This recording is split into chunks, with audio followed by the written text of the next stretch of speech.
intentionally with intention. So thank you Yeah. so much for allowing us to be here this morning. Okay, so what did you take away from that conference?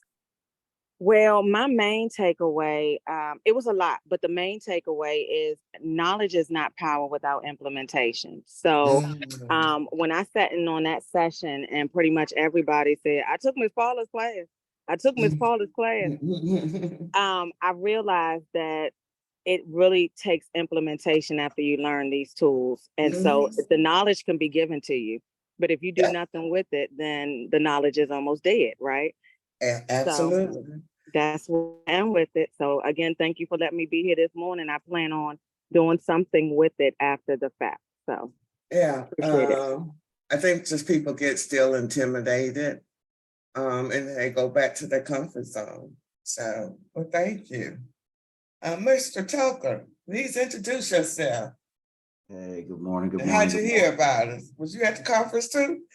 I was not at the conference, but I did hear about you all last year at a conference. I met, oh Lord, I'm blanking on her name right now. Stacy Melissa. Yes. I met her, and I met a few other folks that that had nothing but rave reviews. And I met them all independently of each other. You know, I was like, well, hey, I need to have this conversation. So here I am. I think that says something in itself. And again, I'm in business just like you guys. You want your name to precede you. And it's the same thing in this government space. All you need is one person that you can show that that you can deliver. So welcome, Michael. It's early for you. Where are you? I'm in Tucson, Arizona. It is early, but I'm ready. Okay.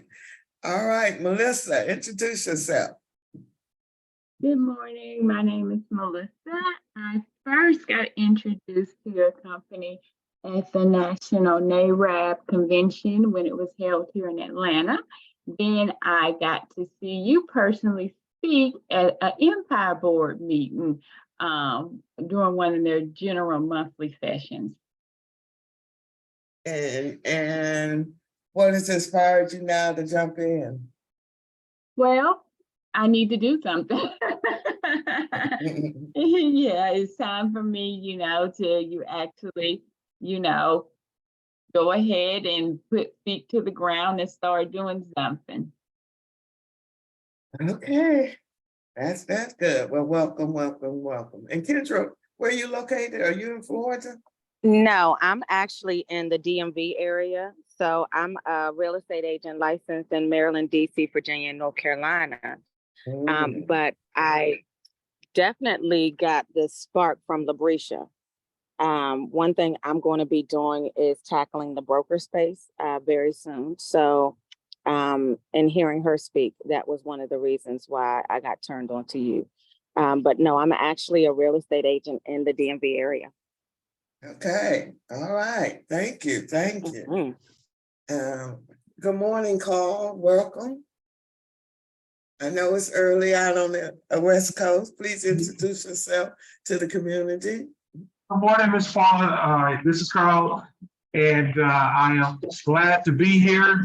It is early, so I had to make some sacrifices on a Friday night, getting into bed so the next morning.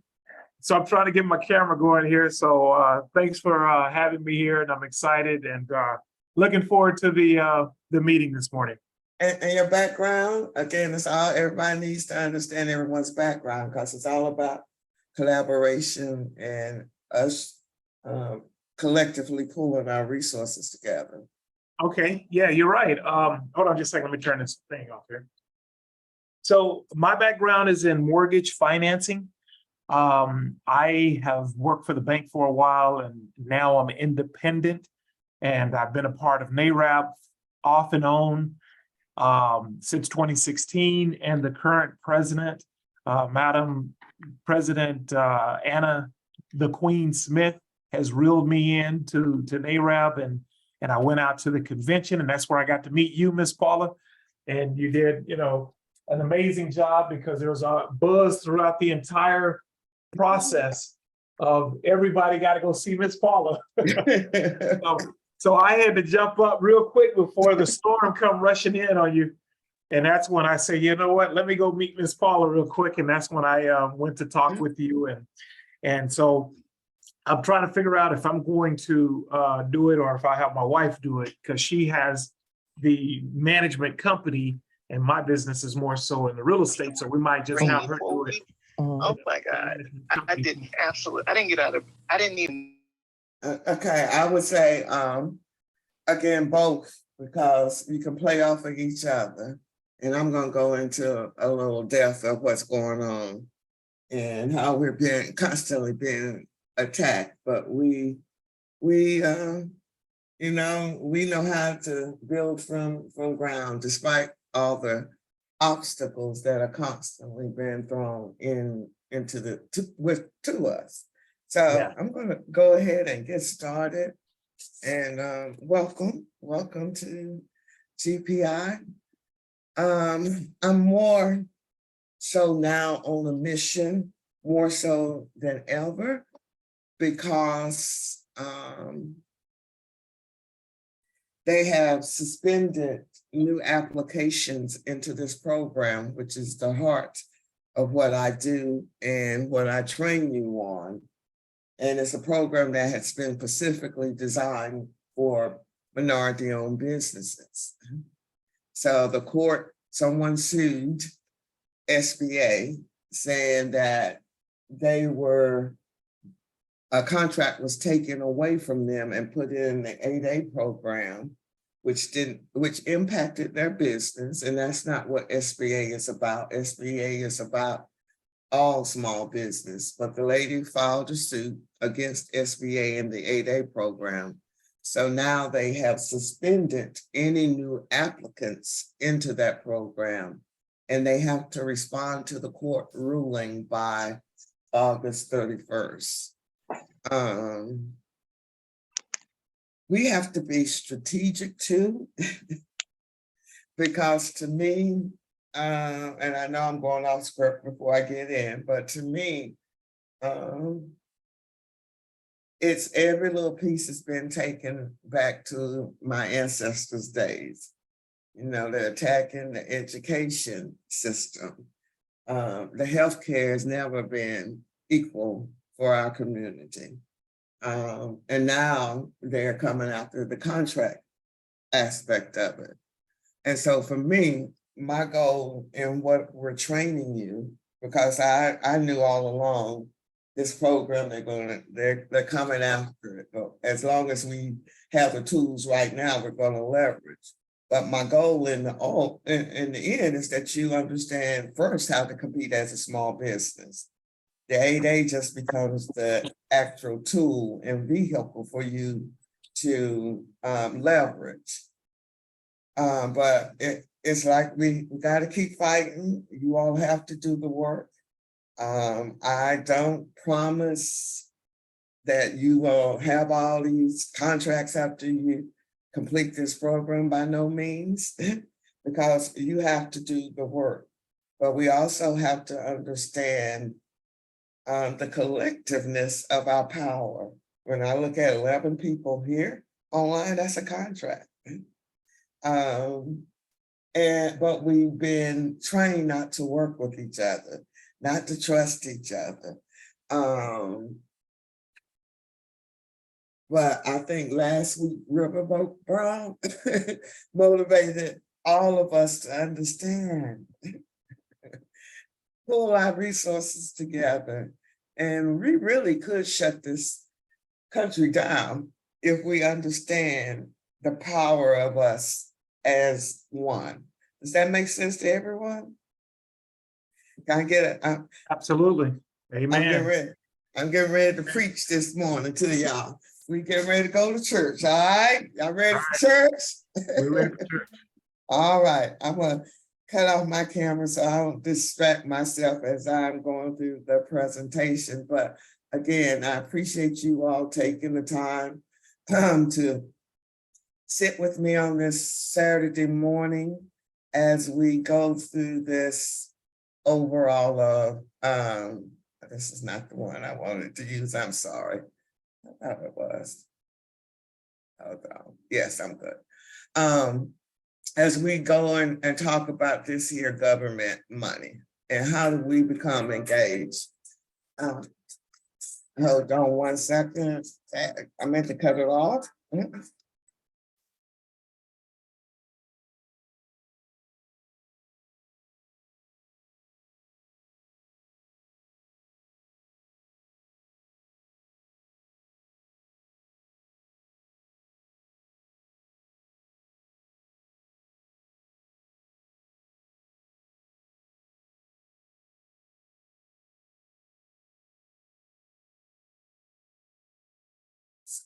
Info at GPI win. I'll have someone to let you in. Shayla, we have Andree DeCoste. She's waiting on the link to get in. Can you check it for me? All right. So let's go ahead and get started. It's here. Emails. Okay, my name is, we are the Government Procurement Innovators, better known as GPI. And right now, I keep saying we're in a fight for our life and our future's life. That's what's upsetting to me. And what I do know, this current president has tried to at least begin to make the playing field equal by issuing this memo that was in 2021, where he's requiring these agencies increase their percentage of contract awards to small disadvantaged businesses. I will go into depth exactly what does that really mean. The goal right now is currently at 5%, and they want it to be increased to 15% by 2025. Let me give you a little background on who I am and how I ended up in this space. I'm originally from Asheville, North Carolina. After college, I went to Washington, D.C. and thought I died and went to heaven. Like, I got a lot of Black people up here, but there was a lot of Black business owners that was a part of this 8A program. For this 8A program, I ended up, my first job was an event planner on a contract, and I attached myself to that contract and went through 6 8A companies before I decided to create my own business in 1995. The first year in business, I received my first $1 million contract. Second year, I applied into the 8A program. Third year, I won my, third year, I won another $3 million contract. And then I was able to grow the business to close to $15 million in contracts with almost 40 employees. And that's really where the problem began, because I had no clue what I was doing. Meaning, I had a bad business partner who felt like that he could spend all his, run all his personal expenses through the business. And I'm sorry, I'm trying to multitask, I'm distracted. Run all his personal expenses through the business. The last straw for me was a $3,000 custom-made pinstripe with his initials on down the pinstripe. And I'm like, you have lost your mind. I ended up having my assistant to do an audit on his account. He takes her in the elevator and threatens her. I in turn terminate him. He then conspired with 2 employees to sue me for sexual harassment. After 2 years of attorney fees, $125,000 in attorney fees, $100,000 to buy him out, I had no more operating cash, and I transferred $7 million of contracts to another 8A firm. But it really pushed me to my new passion because I realized no one was training us on how to build a business. I was a score counselor, volunteered in DC, first met female score counselors in that office, revamped their government contracting workshop, ran out of money, applied for a position at SBA. My position at SBA was to service the businesses that was a part of the program. But this was also the area or district office that processes all the 8A application. So I was able to obtain two sides of it, meaning I was able to ask them, what are you looking for? And why and how are you declining businesses going into this program? After 4 years in Philadelphia, I relocated here to Atlanta in 2012. And while I was in Atlanta, in this office, I was required to become certified as a contract specialist. And for me, that was the missing key. Meaning I'd run a business for 10 years in the 8A program. I had, when I started and got into the 8A program, I understood what SBA was looking for as it relates to servicing these businesses that was part of the program. But I wasn't quite sure what these agencies were doing or how they actually put that bid out for you to compete. So by becoming certified as a contract specialist, it brought it full circle for me. I've trained more than 10,000 businesses on how to market to the federal government. And I'm gonna have to increase my number now since I have one of the clients who's won $1 billion contract.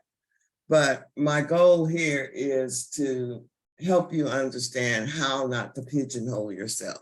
I've also self-published a book called That's Crazy, Recognize Crazy and Run. And the names have been changed to protect the innocent. But it was the experience that I went through with that business. And for you to understand what it takes. And it takes a lot. Everyone wants to get to the mountaintop, but you have to understand what comes with that mountaintop. Can I get an amen from the church? Amen. Amen. So I really started this business on 3 areas. I think I've modified this PowerPoint. The first thing was lessons learned. My lessons learned was not to pigeonhole yourself in any industry.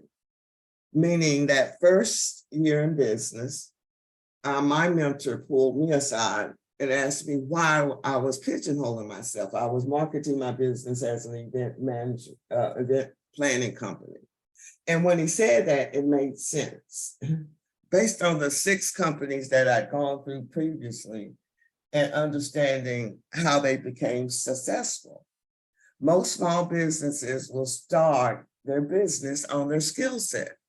It has nothing to do with your skill set. If you understand the system is designed for us to be laborers. No one teaches you how to become a CEO. I have MBAs that have come through. I have dentists, doctors who've come through trying to get out of working in that skill set. So the whole goal is to teach you how to manage a business. So once I created divisions, meaning as an event planning company, I was working with IT companies to build a website. I was mailing out flyers and logistics materials to the government clients. I had to register and keep a database. So I created divisions. And once I created those divisions, I started winning contracts in all of those areas. Meaning, once I won that first $1 million contract, I was no longer doing event planning. And what I realized, that's the biggest shift for us. So in our first module in Business Ready, we teach you how to create a business model. So it's not necessarily based on your skill set. Number 2, understanding that collaboration is key.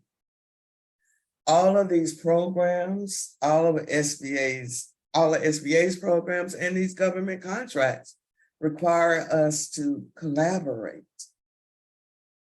We have not been trained to collaborate. So in our second module, we put you into teams so you can understand the power of collaboration. When I look at the number of people online right now, this is a contract. You get a piece, they get a piece, everybody gets a piece.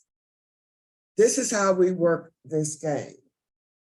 Third, you must have the infrastructure in place to support the contracts. Does anyone know what I mean by infrastructure? What am I talking about? Anybody? Possibly the staff. Mhm. And Go ahead. also the Office. systems that you need to make sure that the staff is going to work efficiently. So not just staff, but systems to make sure that the manpower works efficiently. Yeah, I heard I got sued. Right? Accountants, attorneys, making sure you know how to protect yourself. I didn't understand how to protect myself. Had I had this insurance called employment practice liability insurance, that's an insurance that's outside of your general liability insurance. That would have covered my attorney fees and the partnership buyout. So anytime you have any employees, you need to have this insurance. It's not the same as errors and omission. Errors and omission is geared towards things that happen outside of the business. The employment practice liability insurance would have covered my lawsuit and the partnership buyout.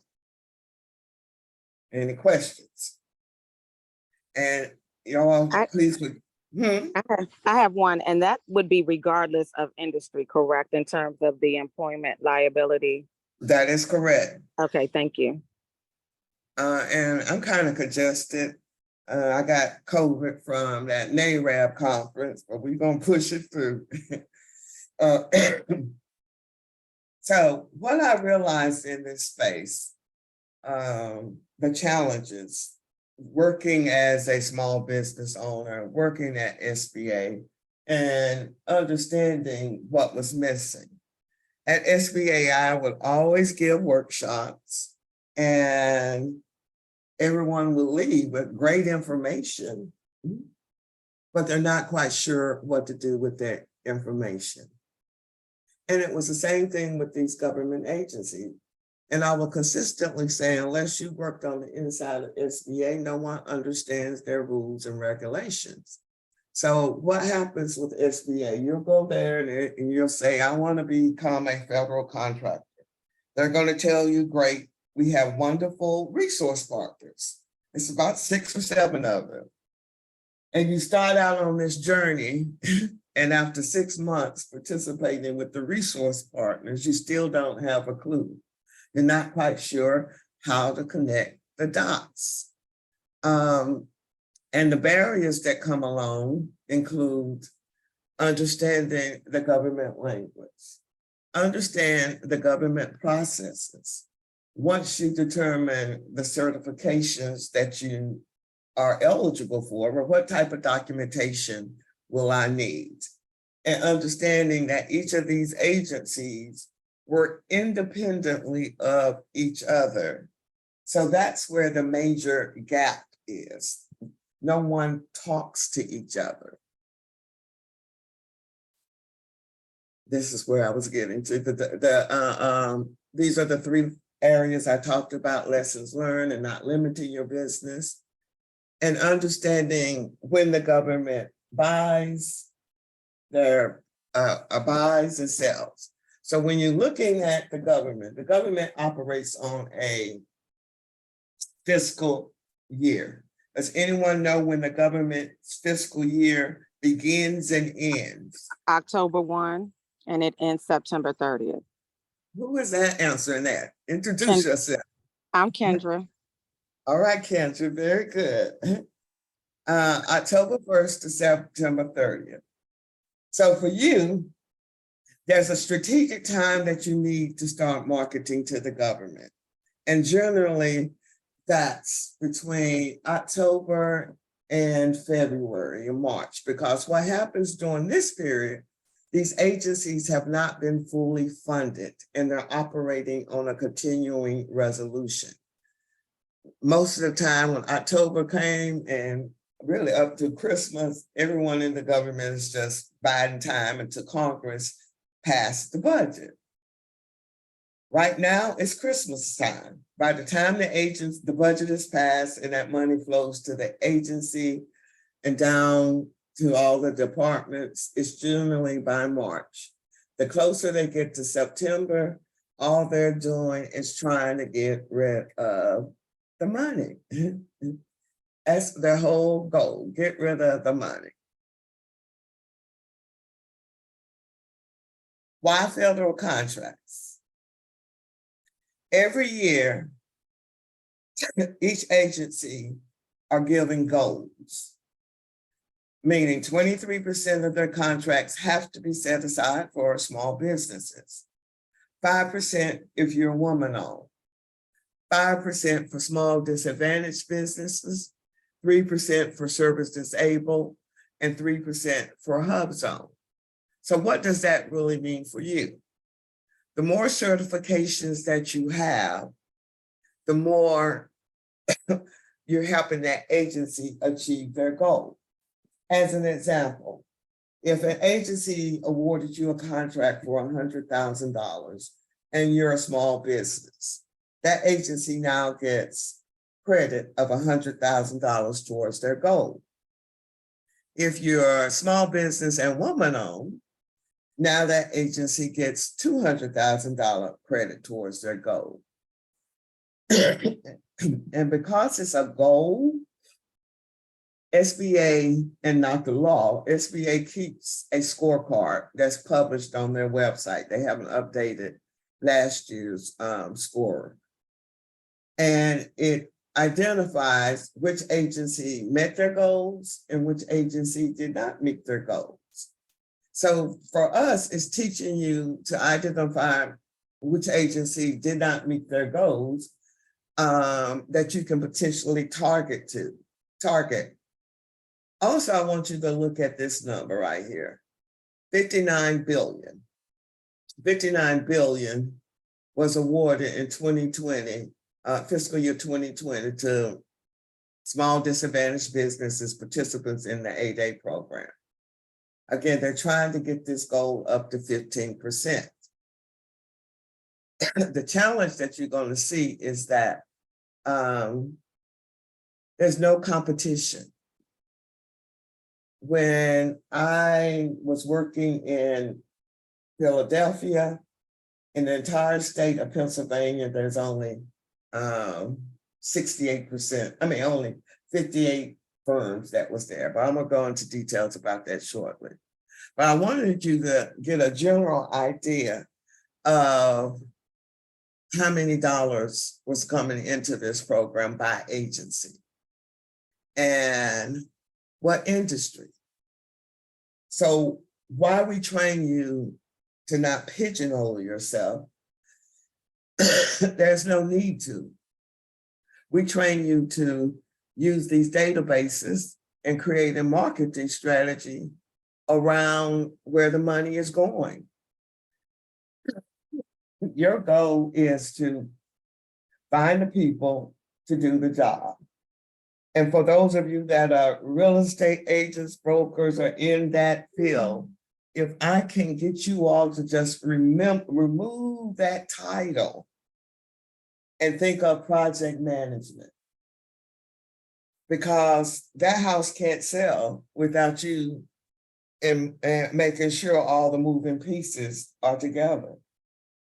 That's why I say those that are in that real estate space, once you understand this side, you're just going to transfer those skills. It's no different. It's just understanding the language. Would you all agree with me? Yes, we do. Yes. Mm-hmm. Here, this was a report. That's why I say they're attacking this program right now. Any new applicants into this program, they have suspended based on this ruling. But I also want you all, again, to focus on this number. That was as of 2021, based on a report that came out of the Office of Inspector General. 34 billion contracts went to 8A firms, 11 billion in sole source. So what I realized when I started at SBA in 2008, the numbers were beginning to decline then. When I got there, it was probably about 10,000 in the program. Over the years, you can see where these numbers have dropped. And to me, there's a problem. There's a big problem. But it also shows you don't have any competition in this program. Why do you think the number dropped, Ms. Paula? Huh? Why do you think that number dropped? Because nobody knows about these programs outside of DC. In DC, there's 1,700 firms in the 8A program. When I went to Pennsylvania, I said it was 68. When I came here to Georgia, it was 200. So I used this database to pull the numbers together. I don't think SBA is effective in marketing their program. So I'm helping SBA out. But if you look at this table right here, does this tell a story to anyone? Does this tell a story to anybody? What does this look like? What is this telling you guys? But there's so much that's not used in my state of Ohio. Wow, opportunity. Opportunity. So what I did is went into this database, and I'll take us to this shortly. Only 30% of the Georgia firms was receiving contracts. 70% was coming from other states, no competition.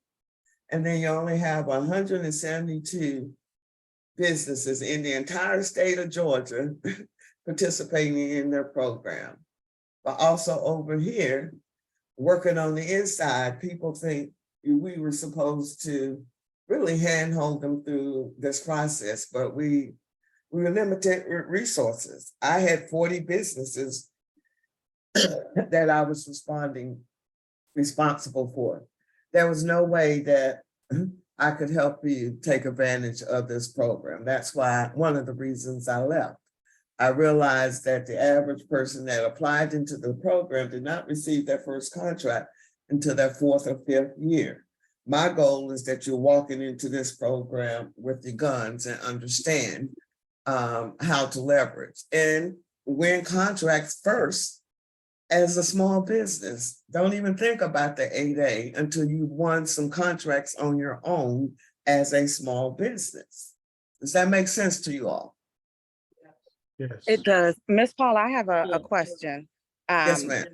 So the money that pretty much is being awarded is not broken down by state in terms of we need to make sure that a state has 10% of the funds that go to businesses there. It's not broken down by state. It's just the total pot that needs to be used by a government agency, correct?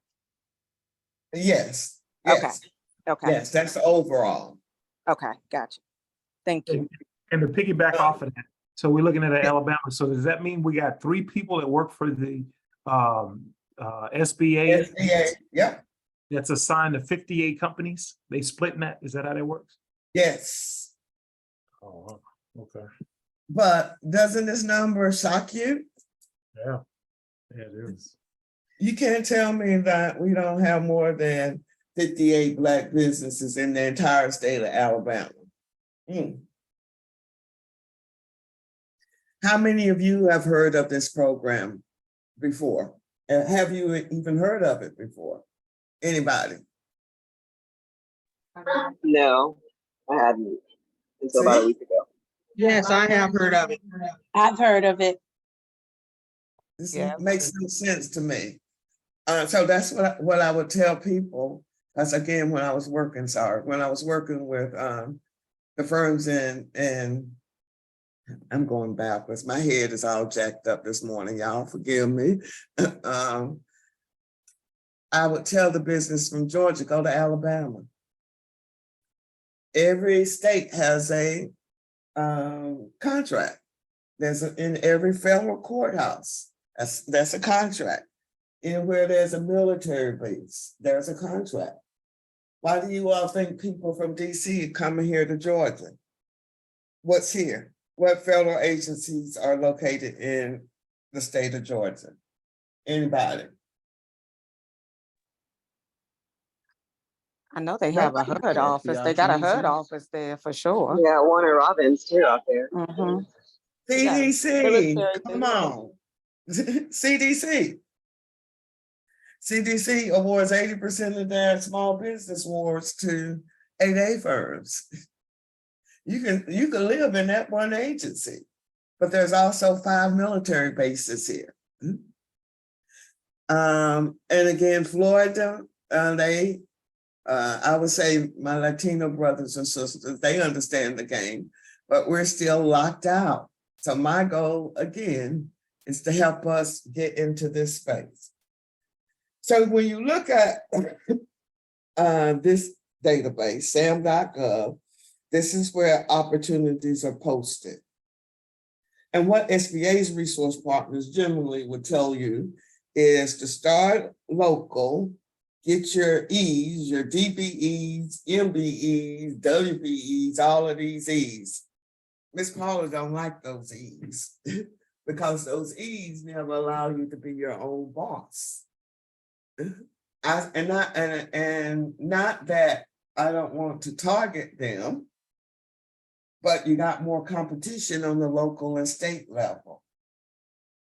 I can win a contract in California with minimal competition because you're only competing generally with only 2 or 3 people. So my goal is that you start at the federal and then come down. Because on the federal side, they have specific contracts that are set aside for small businesses that are 250,000 and below. That's the low-hanging fruit. I had one young lady completed the program. She started her business in 2020. By the end of the fiscal year of that year, she'd won 8 contracts. Her background was IT, business processing. The contract she was winning was HVAC replacement in Texas. She here in Georgia, landscaping in North Carolina. That's what I see the power of NARAB, because I know we do have a lot of members on here, is that you're able to leverage those chapters. NARAB has 110 chapters, which means they're located in every state and they're dealing with these same vendors that you're dealing with in your area. Is that making sense to you guys? Yes. So Ms. Paul, is that like saying I'm in California, but I could go fish in North Carolina and still be in California? Absolutely, absolutely. We want you to. Okay. And see, It's that's just- what my confusion came in just slightly, Miss Paula. So it doesn't matter where your business is incorporated location-wise. That is correct. Okay, got you. This is an opportunity that I pulled up that was an example of the opportunities, the low-hanging fruit to get your feet in. Flooring replacement, right? In here, it's saying it's in Texas. This one's due August the 12th. And all they're doing is replacing floors. Total small business set aside. This is how you get your feet wet. I also like HUD. HUD every month updates their forecast. Every agency at the beginning of the fiscal year have to update or provide their forecast opportunities. HUD is the only one that I know that update their forecast opportunity every month. So what this does, it gives you the opportunity to start talking to those buyers before it is even advertised. Before it's even advertised. So when I look at things like here, this is a new contract, retirement plaque for agency employees. How difficult is that? Not that difficult.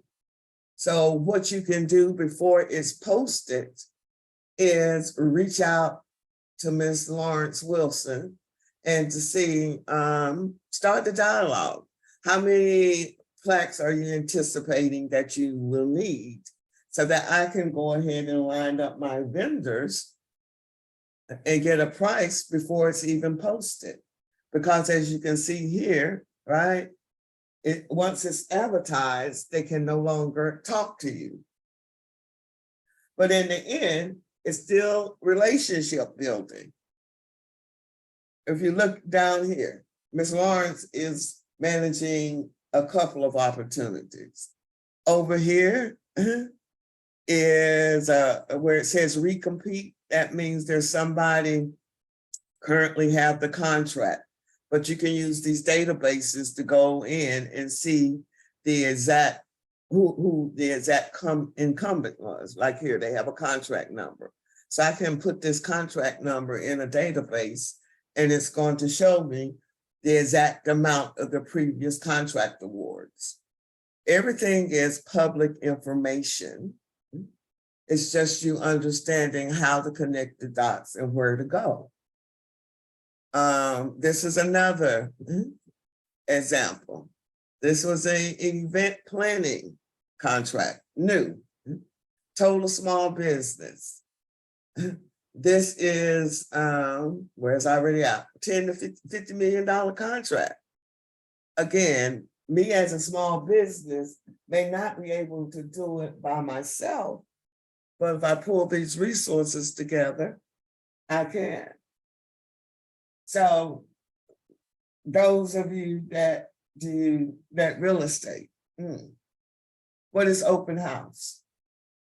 Is that event planning? Of course. Yeah, Of course. it is. Of course, yes. So it's transferring those the language to the government's language. Everybody will have an administrative department.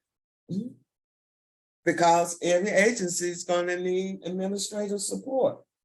And what type of support can you identify that would be a need for under administrative services? Anybody? Data entry, file maintenance, like Office, somebody said, budgeting. office support.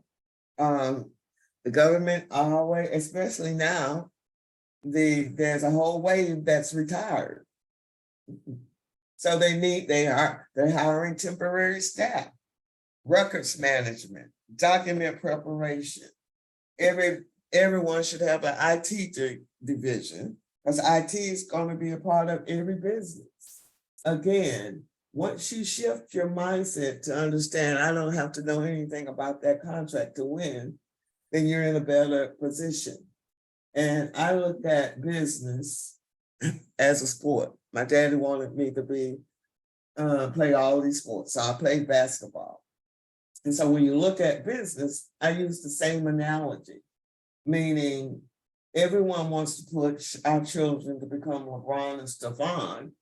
And my question to everyone is, if LeBron and Stephon is making $200 million a year, or whatever their contract is, how much is the owner making? And does he have to know anything about basketball? What's the goal of the NBA owner? What's their goal? For their team to win. Huh? For their team to win. What are they doing? What are they doing to pull their team to win? Getting the best players to make money. There you go. And that's the same thing that you're going to do in your business. You're going to pull your dream team together. And in our community, we don't talk to each other. Huh? I'm sorry, I didn't mean to cut you off, but we had a question in the chat. Yes. So the question was, how do you manage quality for service providers when you don't know them and the contract is out of state? You build in time to go out there. You're the face. You're going to be on top of it. That's just business. If you hire somebody right there with you, still not going to. That's still a risk. I had to fire a lot of people in that first business. But that's just business, and the government is okay with it as long as you have a backup plan. That makes sense. So it's like You the know- government, they know that you're doing subcontracting work, so you may not know about that field, but they know you're getting the people that's going to know about it and bringing them in. It's project management, you supervising. So you're going to build your time to go out there, and that's why I say on those low-hanging fruit, those 250, that's a project. Those aren't long-term contracts. So you build your time in there to go in there and supervise those 3 or 5 days it takes to replace that floor. You're gonna build that cost into your cost which you're quoting to the government. Does that make sense? Yep. Yeah. Yes. This is how we get out of our own way. And not pigeonhole ourselves. Everybody in this space is management consulting. So what are these certifications about? You self-certify in that same database, which is still a mess, as a small business and as a small disadvantaged business. Systems for awards management. This still is a relatively new database. When it was first launched, I was still at SDA, and we still call it such a mess. That's your first test. If you can get through SAM and the registration, then you really have become a contractor. But our goal is to walk you through that registration process. There are only 4 programs that require your formal certification. The 8A program, which is a business development program, and you're in it for 9 years. The Hub Zone program, which is designed for communities. The woman-owned business and the service disabled veteran-owned business. So when you look at the 8A program, which again is a program to my heart that they're messing with, because I really understand this is the program that is the generational wealth builder. I saw it in DC, I was a part of it. My mentor got into this program, and in 6 years, he sold his business for $27 million. That's how we really create generational wealth. But I think we, again, have to come together and we have to start speaking our voices. This is the only program that I know that is designed to build your business for 9 years, allowing you access to sole source contracts, which are non-competitive, up to $4 million per contract. That's how I grew so quickly. Can I get an amen from the church on the $4 million? No competition. Amen. Amen. Amen. Amen. Okay, amen. That's why you can't pigeonhole yourself. That doesn't make sense.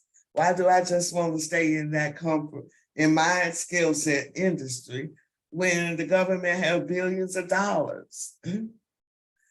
So the lady got upset because she lost the contract to an 8-8, so therefore she's Correct. 8, and that's what caused them to suspend it. Yes, that's exactly what happened.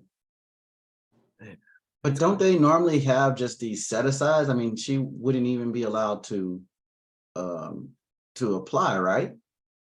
She wasn't, and that's why she sued. Oh, I see. And so what happens under this program, once it's in this program, you can't take it out.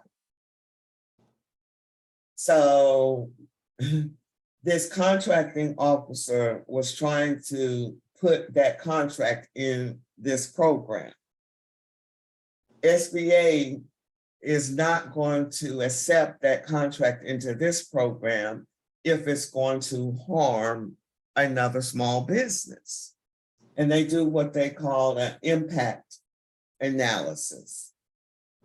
They did the impact analysis in this district office here and determined it would affect that other company.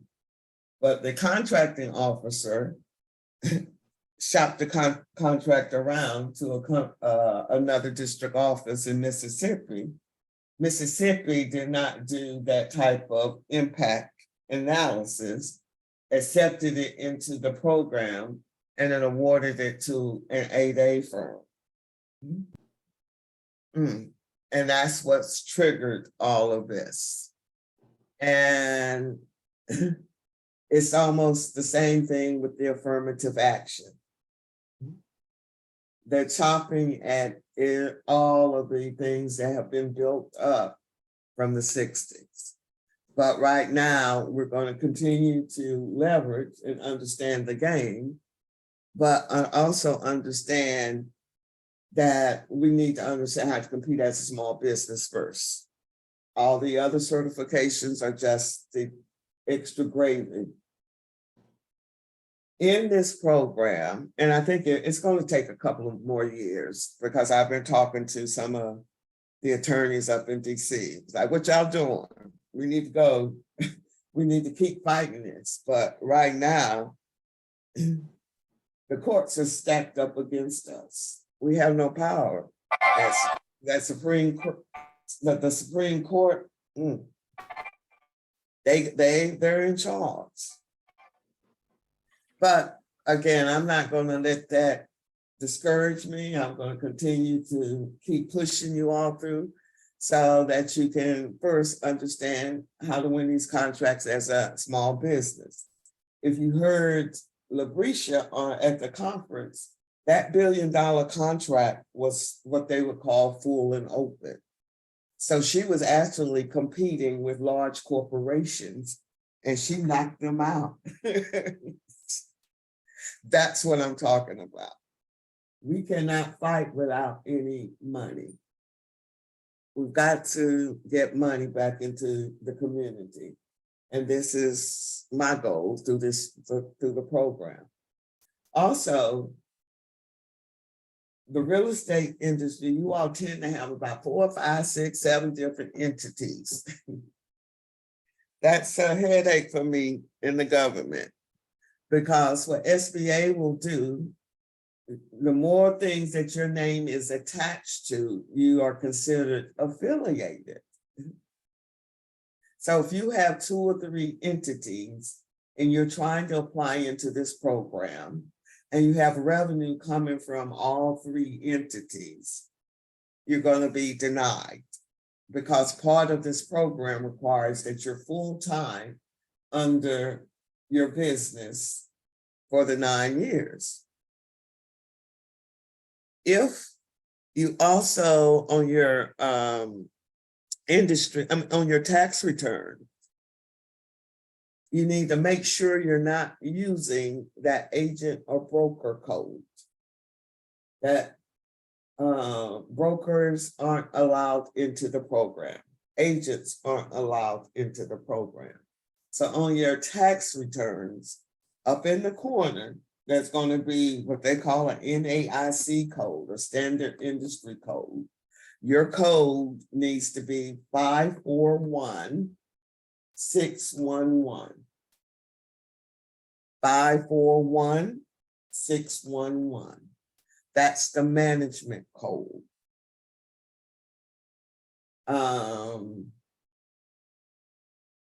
If you have an entity where you're housing your real estate, I'm okay with that. That's a holding company, as long as there's not any activity that you're running through it from a service side of it, then you're okay. Anybody have any questions on what I just stated? Okay. So you said brokers and agents not allowed in the program. They don't like to see you have multiple businesses going on. So they're looking at your tax returns. So if you do have a brokerage, real estate brokerage, then it's recommended if you have another business, that's a separate filing, or they're going to go to your personal filing to see everything laid out. No, you're still going to keep that realty brokerage company, because I want the history. But what you're going to do is have a DBA with the government. Ah, okay. So Labrisha, the history of having the company, like if the company is 2 years old, that plays better than a brand new company just got started last month. absolutely. Gotcha. Okay. Anybody else have any questions regarding that? Wait, Miss could Paula, you you were gonna say something about Labrisha? What were you gonna say?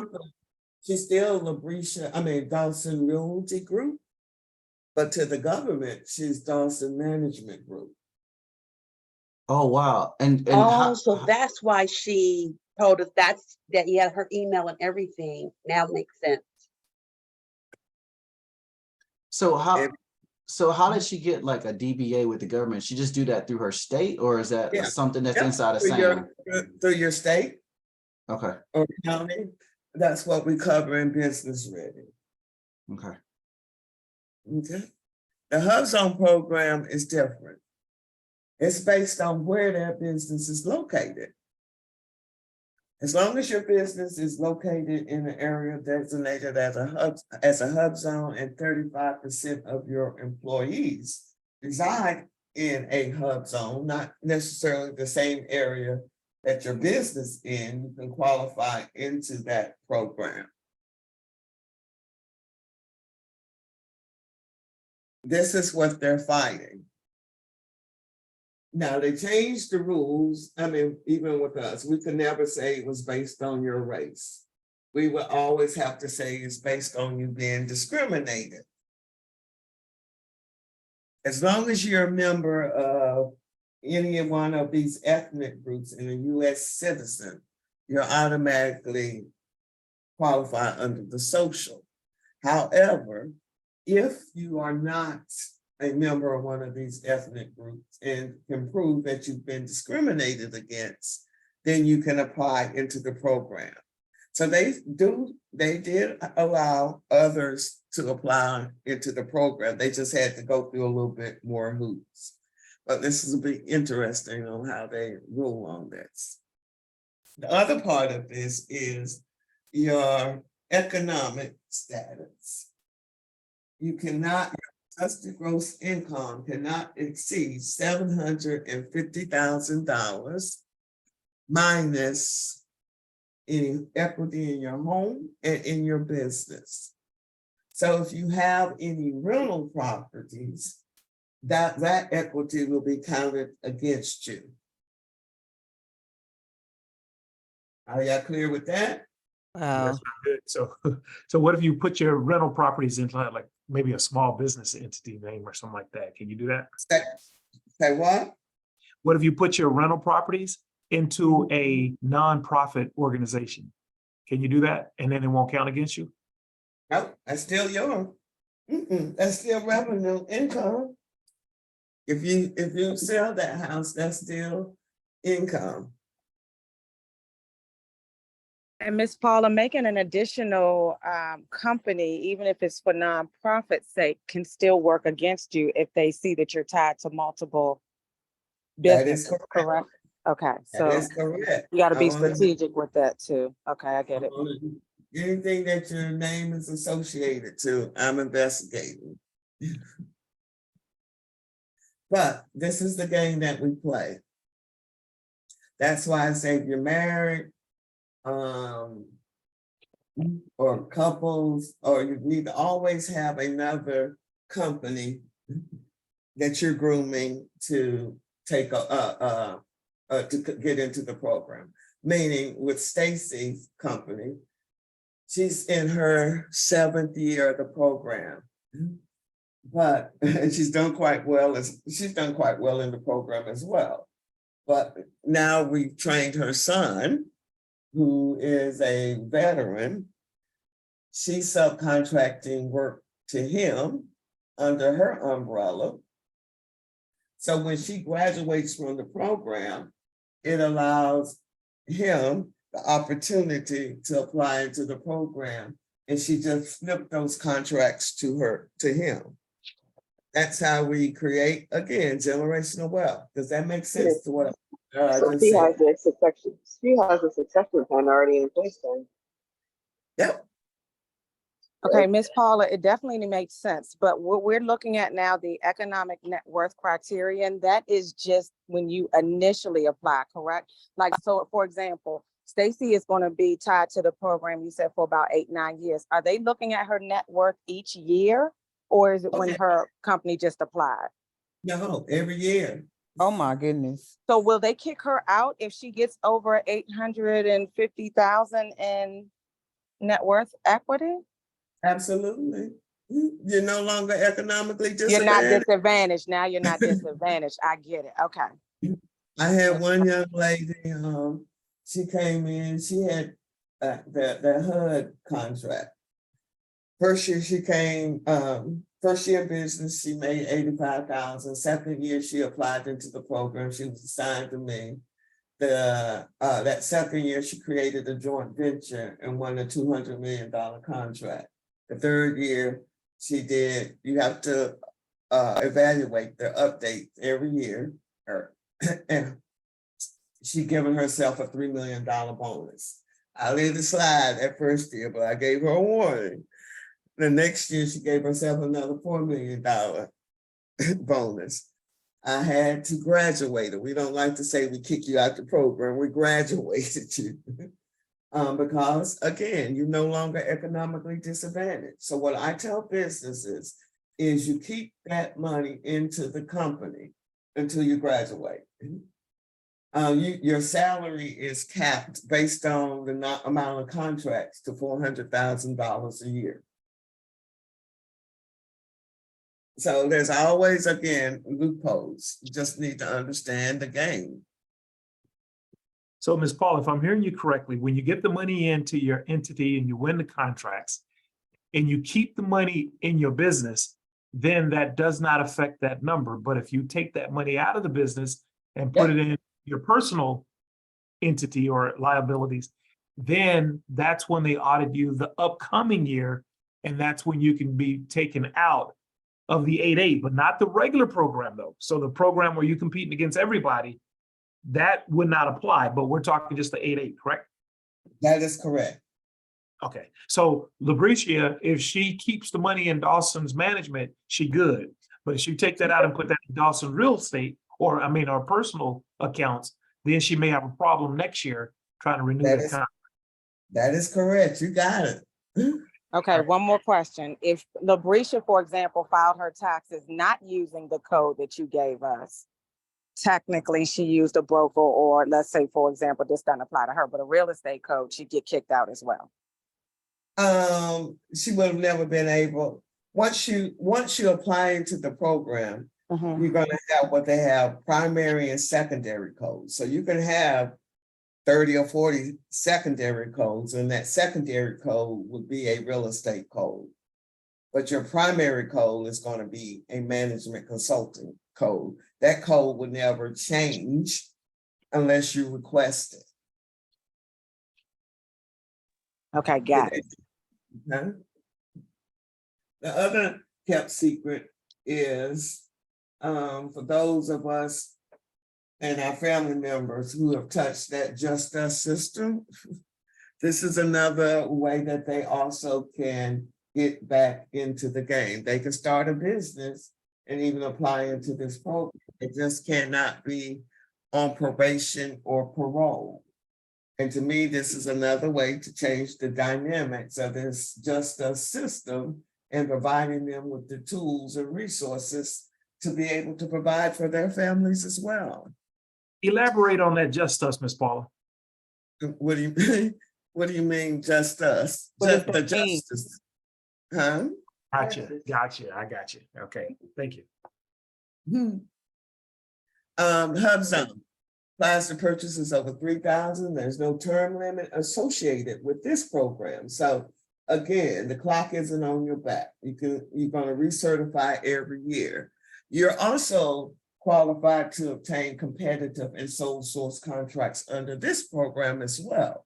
The difference with this program and the 8A program is under this program, women's program, and the veterans program, in order for them to do a sole source contract, they have to make sure that there are at least 2 companies that have responded to that opportunity are qualified to perform on that contract. If they determine they have 2 companies, then they can do a sole source contract to one of the 2 companies under this program. So what I tell businesses is, this is how we cut deals. If I'm in that program, I'll find another HubZone company in that program. Let's force the government to do a sole source contract to either me or you. If you win it, then I'm potentially subcontract to you. If you win it, vice versa.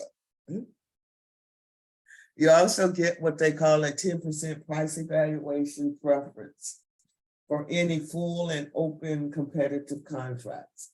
As an example, if the government, if you submitted your quote on a project for $535,000, someone outside of the program submits their quote at $500,000, the government will tack on 10% on that $500,000 quote, and therefore their quote will be $550,000, and yours remain the same, and you win. Your principal office again must be in the HubZone, and 35% of your employees must live in the HubZone.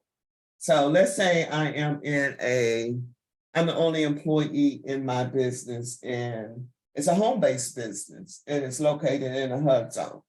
Would I qualify into that program? Someone? Yes. Yes, you will. Yes. Yes, you're making up the 35%.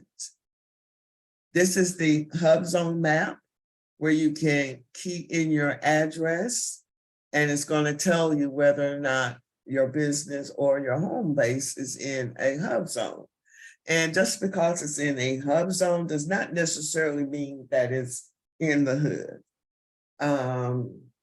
Where I worked here in Atlanta, downtown Peachtree Center, that area was considered the HubZone, even though the Hyatt Regencies there, you had all the upscale hotels right there, but right around the corner was a homeless shelter, which made that area considered as a HubZone. I was in Alabama, and I put this address in there just to demonstrate what will happen once you put the address in. It'll show you whether or not those areas are considered, or whether you're located in a HubZone. So you can go across the street and have a building and not be in a HubZone, even though you're this close. The women's program is broken down into 2 components: economically disadvantaged and just the woman's zone. Once you apply into the woman's zone, you're automatically classified as once you apply into the economically disadvantaged, you're automatically classified as a WOSB.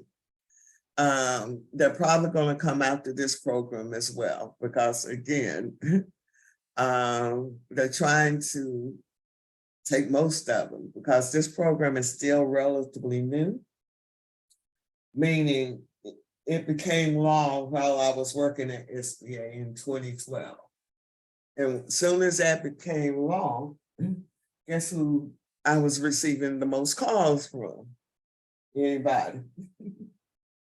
Their husbands. Come on. The other side trying to figure out, how can I get my wife in this position? So that's why I say play both sides. We have to be smarter. This is the website that you go to certify. The other challenge is the 8A program is just under certified.sba. That's why the confusion comes. You don't know which program or which websites to go through. So in order to apply for this program, you have to go to wosb.certify.sba. Again, I encourage people to do it themselves, and that's what we show you in the program. SBA has a third-party certifier, but there is a cost with that. And you're still just going to provide the same information that they're going to upload in this database. My goal is that you understand it for yourself. I've had so many small businesses that let the third-party certifier complete the application, but they don't have any of their information. They don't know their passwords into certify. They don't know what has been uploaded.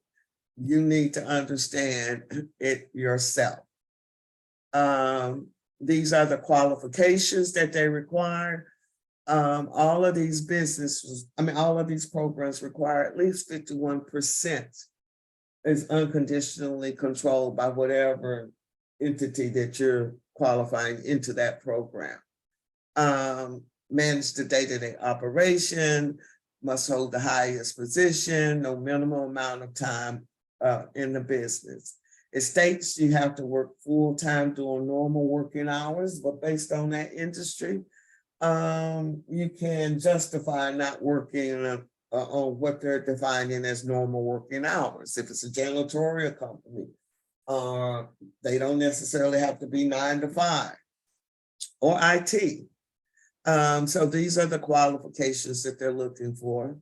The veterans program, I'm going to take this out, has just came over to SBA. Do I have any veterans online? Yes, I am. Yes, Okay, I thank am you, as well. guys. Thank you. Thank you for your service. But we're going to strategically use wherever military base that you've been on, you're going to go back and find government contracts. That's how you capitalize on that.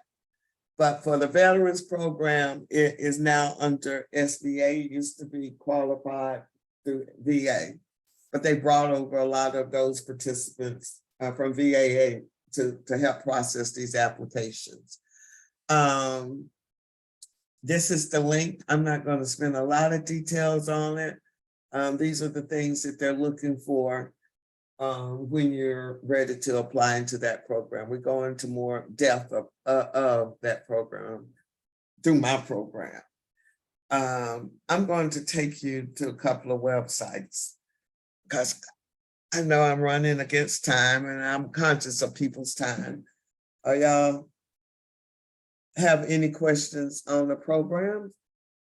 Yeah, on that Hub Zone program, Yes. are you limited? Do you have to have like a physical store address, or can it be a home address, or can it be a PO box located in a home address in that Hub Zone area?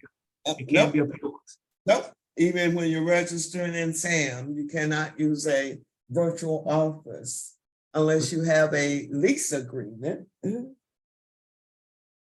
can't use a PO box. Everything has to have a physical legal entity. I wanted to show you, again, Stacy was still under Libra Real Estate. That's all her contract awards are too. But to the government, this is her company, Libra Management Group. And she did the same thing, her and Labrisha.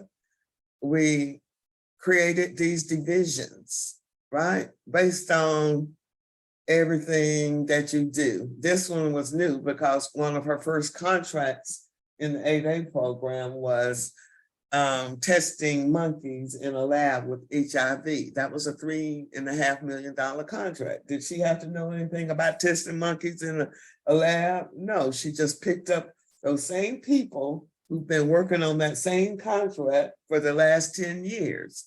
It's just shift the ownership. Are y'all hearing me? Did y'all catch that nugget? I got it. She basically found a company who could test monkeys and hired them. Mm-mm. No, the company that had the contract graduated from the 8A program. Oh, I see. No longer eligible to keep them. So when she when she got with the head of the CDC acquisition branch, he had that contract awarded to her. He's on the website. You all can go and listen to Ed's last name, but he breaks it down, Ed Schultz, on how to present to a contracting officer, what impressed him to give her that chance. And so those people have been on that one contract for 10 years. Only thing she did is just pick up the payroll. Is that making sense to y'all? Absolutely. Yes, it does. This is another one of my successful 8A firms. Again, he has no, these are his areas. So this is what we help you to flush out and understand. First, you're showing a perception to the government that you're offering these services, but it's not necessarily based on your skill set. You're hiring people with these appropriate skill sets to put on your team. That's who you're selling. That's how you make money. Make sense? Absolutely. Now, he doesn't have Yeah. to be a doctor, but he's selling all these positions to the government. How many calls do you all make in a month as real estate agents? A Or lot. get? That's a call center. It's the same skill set. Am I helping y'all to get out of your comfort zone? Yes. Absolutely. Mm-hmm. Okay. Then over here, this is the website I use to look for opportunities. I don't necessarily like sam.gov because it's a lot of bugs. But if I'm looking for some of those buys that are 250,000 and below, I'm just going to do a quick snapshot. This is a commercial business, but it links to sam.gov, but it's a little more user-friendlier than sam.gov. So if I'm looking for those buys, and again, this is the peak season, it's going to bring up different types of buys, right? Fire suppression tank. The government's trying to, we at the end of the month, they're going to try to get rid of everything. Look, power floor stand with custom branding. They're going to tell you what they're looking for in those buys. Look, instant car wash. The government buys everything. There's no need to pigeonhole yourself in this space. So when I go here, I like to say I'm shopping. What's the government buying today? This breaks it down by day and by month. So every day I can go online and see, well, what is the government, I hate all these commercial buying today? And it's going to tell you how many solicitations are posted specifically for this day. What you're going to see here is outlined by alphabet and the number of opportunities that are posted by industry by alphabet that day. So what we're trying to get you to do is use the same language that the government is using. So when I said the 541611, that's the administrative code, and that's where a lot of catch-all, they just dump a lot of stuff in that area. So if I look at this, then I can see what type of opportunities are available. What is this? Do I need, what is this? And how would you all go about, what is this? Document shredding. It's shredding service. So I would imagine you could By a bid on truck. the contract and then get a subcontractor to actually do the shredding service. There you go. Very good. There you go. That's how it works. But holiday show decorations. Come on. This is what I call the stupid money. And you add up, that starts adding up. Does this make sense to you? Well, there's mattresses for US Navy. That's a Say really what? interesting list. There was, as you're scrolling, it said mattresses for the US Navy on the ship. I was like, that's a really interesting list to look at. What? What's this right What here? you're showing. Yeah, thank you for showing it. I'm gonna make sure I check it out. I'm not sure if you're talking to me or someone else, but right here, academic real estate research. Come on. Oh my God. Wow. Really good. Huh? It's the same thing. So it's shopping and putting yourself in that position. There's going to be always janitorial services. In and out. Y'all deal with these type of vendors on a day-to-day basis. All right, it's no different. Janitorial service, Fort Detrick. All right. I'm gonna take you to one other website. I'm sorry that we're over. But this is the website where anytime there's a contract awarded, they have to post it. It's the government's checkbook. Over here, it breaks it down by state. So you can see where your tax dollars are going by state. It captures both grant dollars and contract dollars. Let me clarify grants and contracts. In this space, contracts are strictly for profit. For SBA's programs, you cannot be a nonprofit to apply into it. And a lot of times in our community, that's where we tend to, where we want to start these nonprofits, but to me, it's harder to start up. For me, I had a contract in that first business where I processed grant applications. And it was the same process as a contract, made sense. Only a different end results. In a nonprofit, they want numbers, it's more accountability. How many people did you serve? And in the end, here in America, it's all about taxes. So once I understood that, I started a nonprofit in my father's name because I knew when my for-profit started making money, I can dump it into the nonprofit as a tax write-off. But I also knew if I wanted to get grants under that nonprofit, I could. So it's understanding both sides and why you're doing it. Here I wanted to show you an example of a student and some of her first contracts, just so that you can get a general, let me see, idea of how you can start out.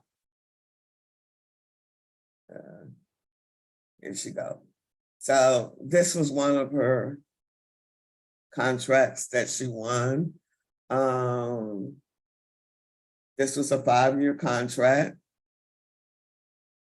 And it was landscaping services in Miami. She's here in Georgia. So on that buy was $21,000 a piece. But then let me go back. She also won another contract finding logistics space. The government wanted conference space for 3 days. She found the conference space and she put her bid in. Her contract, the conference cost was $48,000. Her bid was $104,000. She won. I don't see it on here anymore, but you can see the different types of opportunities that she was applying for, even while she was taking the course. These are little purchase orders. So that's why you can't pigeonhole yourself. The sky's the limit.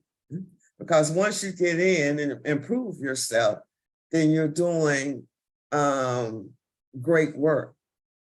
All you need is one. It's no different than what you're doing in your regular business. It's referrals, right? You all live on referrals. The government want to make sure, want to feel more, I don't know about her, but want to make sure and feel confident they don't have to worry about you guys. Anybody have any questions? No, I just want to say that I really connected with what you just said about referrals. I mean, I give a lot of referrals all the time. In fact, I think a couple months ago, I actually started adding it up, and I think I gave away something like $186,000 in referrals. And Wow. yeah, just because I'm just a connector. And so what I like about what you just said is this gives me the infrastructure to actually be able to make money off of those referrals. Some of those I did make some money off of, a lot of them I didn't. So I really appreciated that analogy. Good. All right. And then Ms. Paula, I just wanted to say too, this is Keisha, like you said, thinking about being a project manager, just think about an open house. It's not an open house, but a home inspection. If that home inspector comes back and says that this house has issues, we're the project manager that makes sure that that stuff gets taken care of.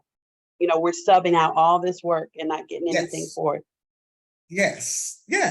And we're under tight deadlines too. And that's why I say once you get the light bulb comes on, it's the same process, but a whole lot more money. That's all I'm saying. Because again, we talked about the low-hanging fruit. What I did in the program is combine SBA and the business side. I created templates for that first business. You don't have to reinvent the wheel. Just follow the blueprint.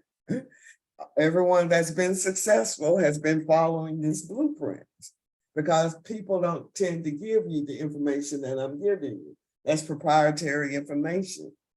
I'm in the last quarter, and my goal is to make sure the next couple of generations gets it earlier than I do. Let's get the 25-year-olds in, the 30s. Let's shift the way that we're going and helping others to understand that we can own our own business. We just need to understand the process and the rules. We've always been entrepreneurs, but in this space, we need to understand how to become a CEO and not work in your business. We tend to work in the business. And that's not how you're going to do it here. So I'm setting the business up so that it's sustainable and it's not based on your skill set. So it's broken into 3 modules: business ready, in this module, everyone starts at the same place, whether you have an LLC, S corporation for how many years, or you're just starting up. Because you all need to understand what documentation SBA is going to be looking for when you start applying into these programs. And once you are certified and registered in SAM, I want you to start competing, putting your feet, start it. Soon as you get the okay that you've been approved, then you can start competing, even during the course. I encourage people to. It's a lot of information, but the only way you're going to learn is if you start applying what you have. The second module is government ready, where we put you into teams. We've got to learn how to collaborate, because the power of collaboration means more money. I don't have to always get the whole pot. If I just keep getting pieces of the pie, that pie becomes a whole pie. And helping you to create a marketing strategy. Just don't start this business and don't have a succession plan. Where are you trying to take this business in the end?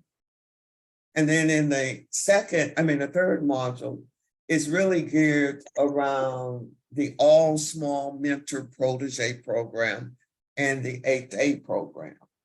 In that program, the All Small Mentor Protege program allows you to have a large business mentor you.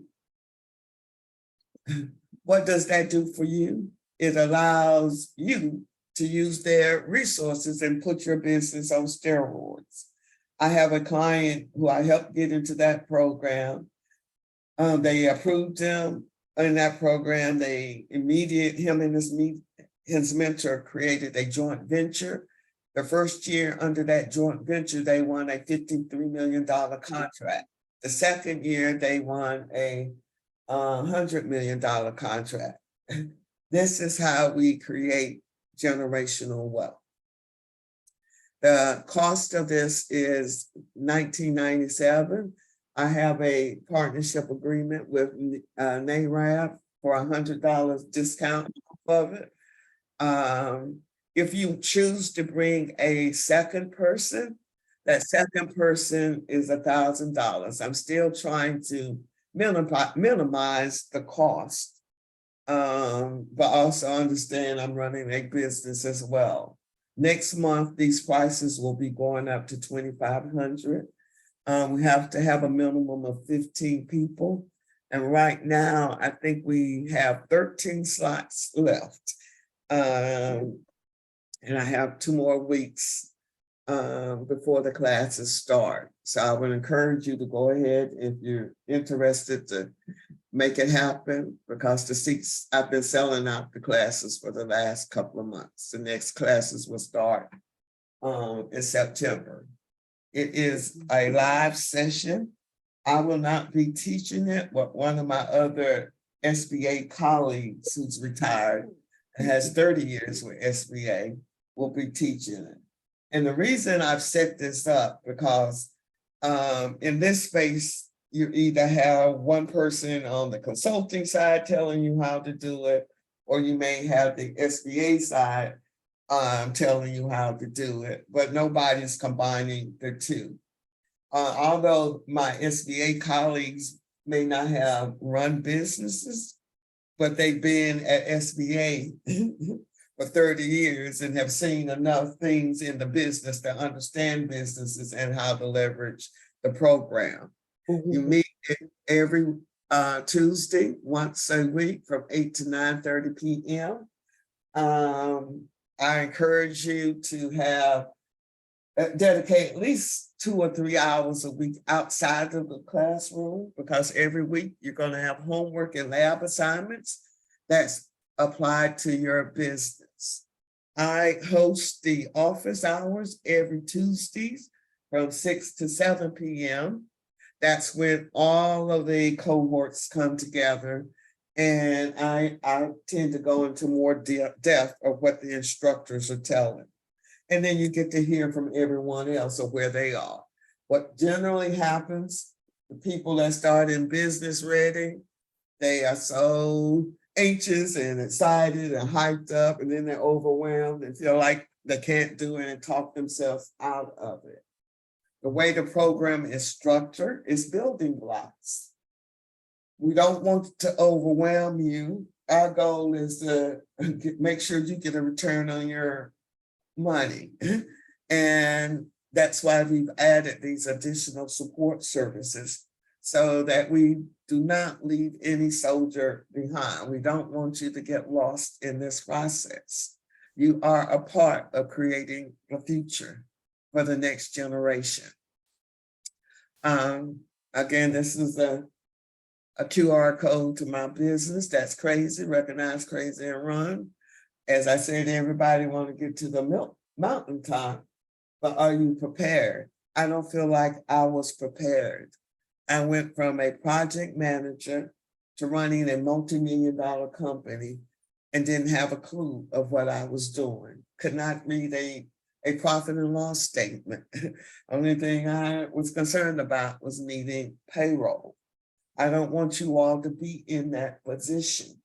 That's why I focus on everybody starting at business ready and understanding the foundation of that business before you start going after these contracts. Because if your foundation isn't solid, I don't care how many contracts you win, you're going to defeat yourself, if that makes sense. And this is the code for, again, the NARAP members, for the single member and the team member. Do you have any questions, anyone? Ms. Paula, I have a question about the team member sign up. So do me and the other person have to sign up at the same time, or does it track that I've signed up and paid and then wait for the other person to do the same? How is the team? You can send me an email if you want to have those split. Right now, it's not split up. Okay, okay. The Is there a code for, just- non-NARAB members? Yeah, so there's a it's- link in the chat Mhm. for non-NARAB members, and if you click that link, you will be taken to the registration page. But if you're a NARAB member, you have to scan the QR code on the screen. Okay, so I see a link. Is that the one, the latest link? Yes, that's the link for non-NARAB members.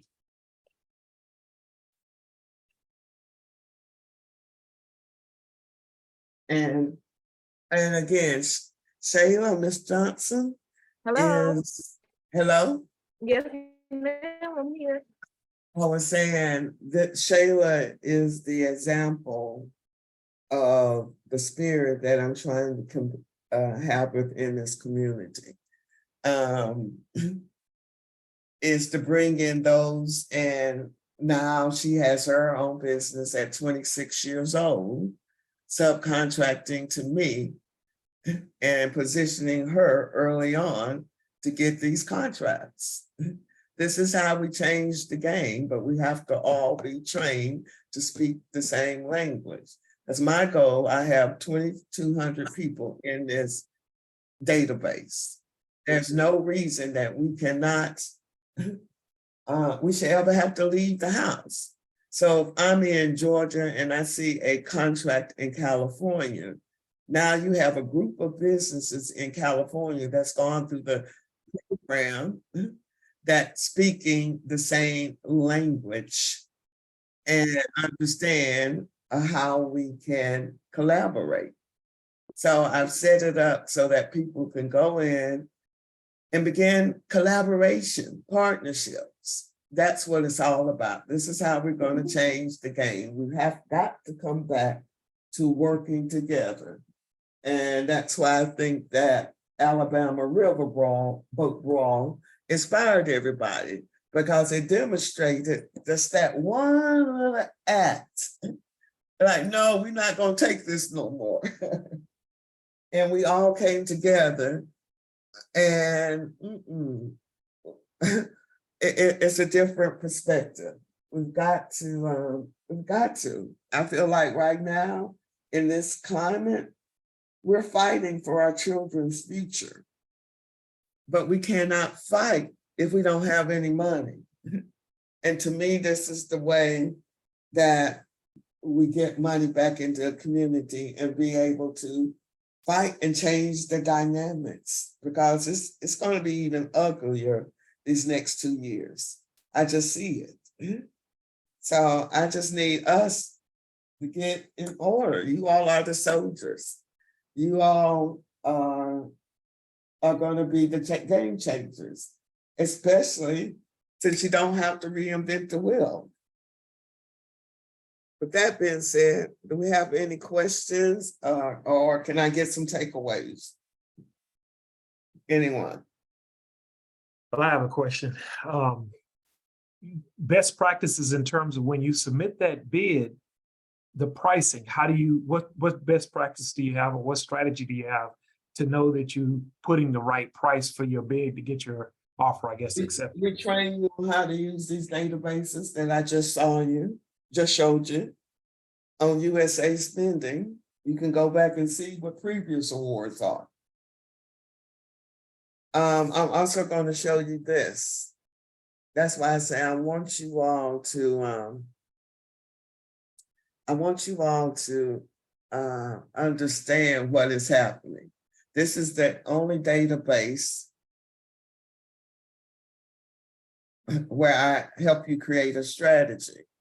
Because if you go down here and you see type of set-asides, what's the first thing that you all see? 8A.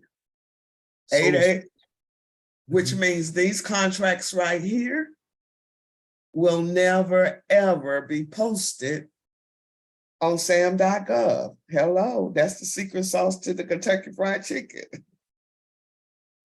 Because they don't have to. Are y'all hearing me? Yeah. No Yes. wonder that lady was mad. They don't have to. So in here, again, we create a strategy. That's why we have to fight and make sure this program doesn't end. Because the other component of this is they have what they call Super 8As. That's my headache. Super 8As are Alaskan Native corporations. You'll see all of these corporations. They have gotten around the loophole, meaning the Native American companies can apply into this program, but it has to be owned by a corporation. These corporations will have LLCs under them. So they never graduate from the program. This is what we're competing on. And these agencies can award sole source contracts to these Alaska Native corporations as a sole source up to $100 million. My challenge when I had to service these firms is that I don't have any problem with anybody that's been underserved. Is that these companies are all ran by white men. So this is an example of an Alaska Native corporation that's in the 8A program. We cannot compete against them because they have almost 6,000 employees in this organization. But how it's structured is each one of these are separate entities that can get up to $100 million in each of these areas. We cannot compete with that. Something is wrong. But that's why I need all of us to get in the game so that we can have a voice. Because as far as I'm concerned, it's food being taken off of our children's future. We can't compete with this. So you look at the shareholders, right? That's not the case. When I had to go, I was the popo at the government. And I had to go and do site visits at these organizations. When I went into these organizations, I didn't see any Native Americans working. Mm-mm. Something is wrong. And they was playing the game, they knew the game, and they got told the game by somebody else who helped write the checks. And so they Oh, worked. yeah. Oh, yeah. We're losing. We're losing. All right. I went to the National 8A conference in New Orleans. 85% of the audience was white male. What's wrong with that? So we've got to come together, y'all. We've got to come together. We've got to come together. Showing light. Well, can I get 3 takeaways, and I'm gonna let y'all go for the day. I know I've gone way over time. I like so- your, I like how you taught us to think about pivoting, the mind shift, that we already wear many hats. And we already subcontract, we already project manage. Because it's really a skill that we use when we're building a resume today. And that's your past performance. That's what the government looks for. Past performance, just saying your references. What have you done in this place? So what I help people to do in presenting their capabilities is tell the story on what you have done. Like, for instance, this young lady. Again, you can't tell that she's a small business. It's just her. Everybody's doing the same thing and it's okay. I just need you all to dress up. And it's the perception. And all of this is based on projects that you all have done.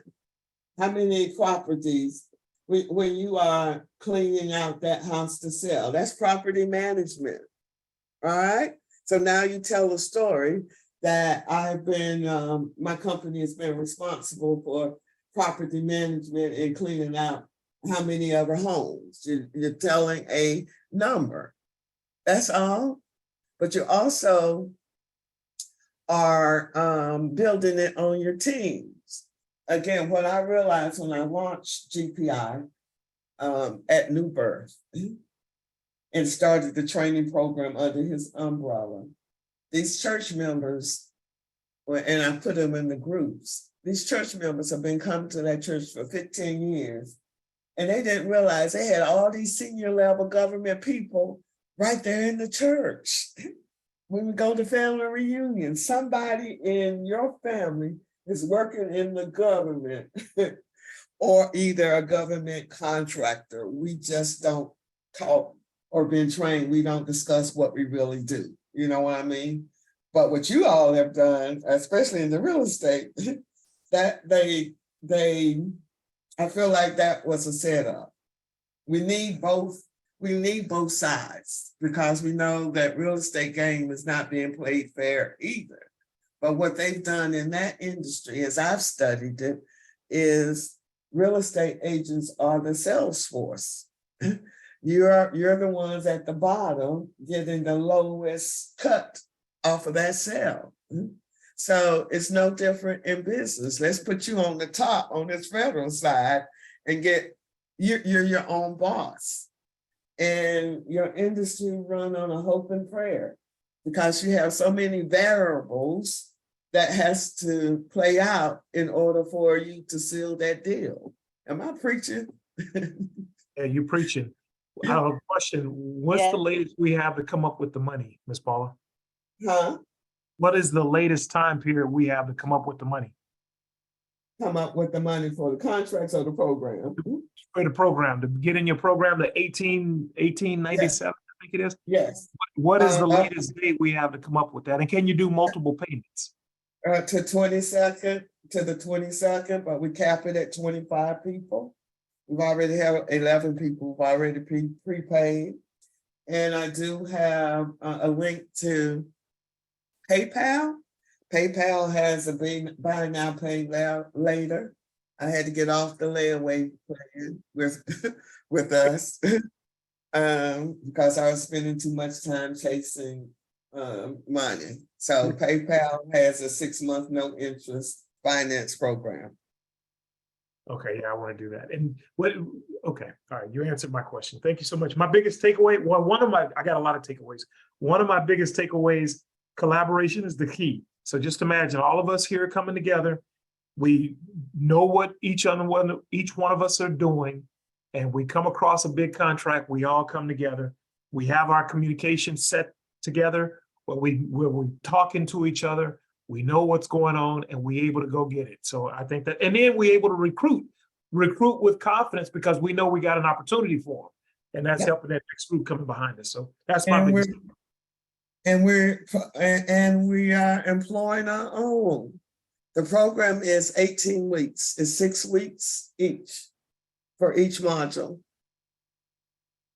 Thank you, Carl. And can I get one more takeaway? Miss Paula, like they said, numerous takeaways, but the major one, like I said, is if we don't implement this now, we're going to be left behind. And it's going to cost us an extra $600 if we have to take this course with you at a later date. So we might as well capitalize on it now, pivot our mindset to make sure that we understand that we can go after any contract after the course and with your guidance. So that was the big takeaway, is that the time is really now, and you're doing nothing but wasting your own time and resources if you don't take this seriously. And what I tell people, as I say, I don't promise you fool's gold, because again, you have to do the work.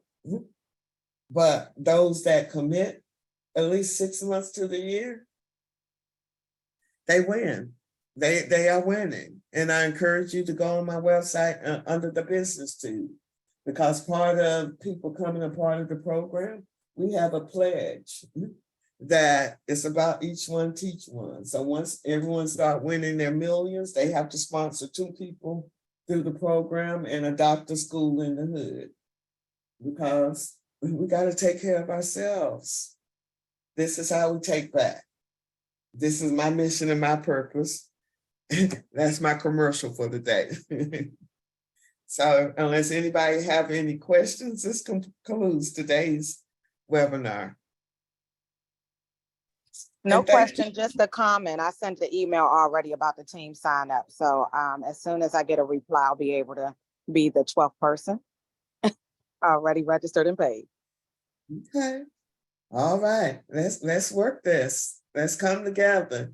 So next year, there'll be a lot more people coming back sharing. We're creating our own movement here. This is my underground movement. All right. Huh? You said Shayla Johnson is the one that's got the name Creative Dynamics, right? Yes. I'm sure you might be busy. So Shayla, we'll put my number in the chat. If you can give me a call after this call, I would appreciate it, because I have some technical things I want to talk to you about, if that's okay. Sure, that'll be fine. Just drop it down in the chat and I'll give you a call. Okay, thank you. You're welcome. All right. So just let's take over. All right. All right. I'll see you all. Have a great one. Thank you, Miss Paula, for your time this morning. I really appreciate it. You're welcome. Thank you, Ms. Paula. This was awesome. And we'll send the recording out maybe tomorrow. This has been recorded if you need to go back, and I know I was throwing out a whole lot. All right. Yes, thank you so much. I just registered. I'm looking forward to it. Okay. Bye-bye. Bye.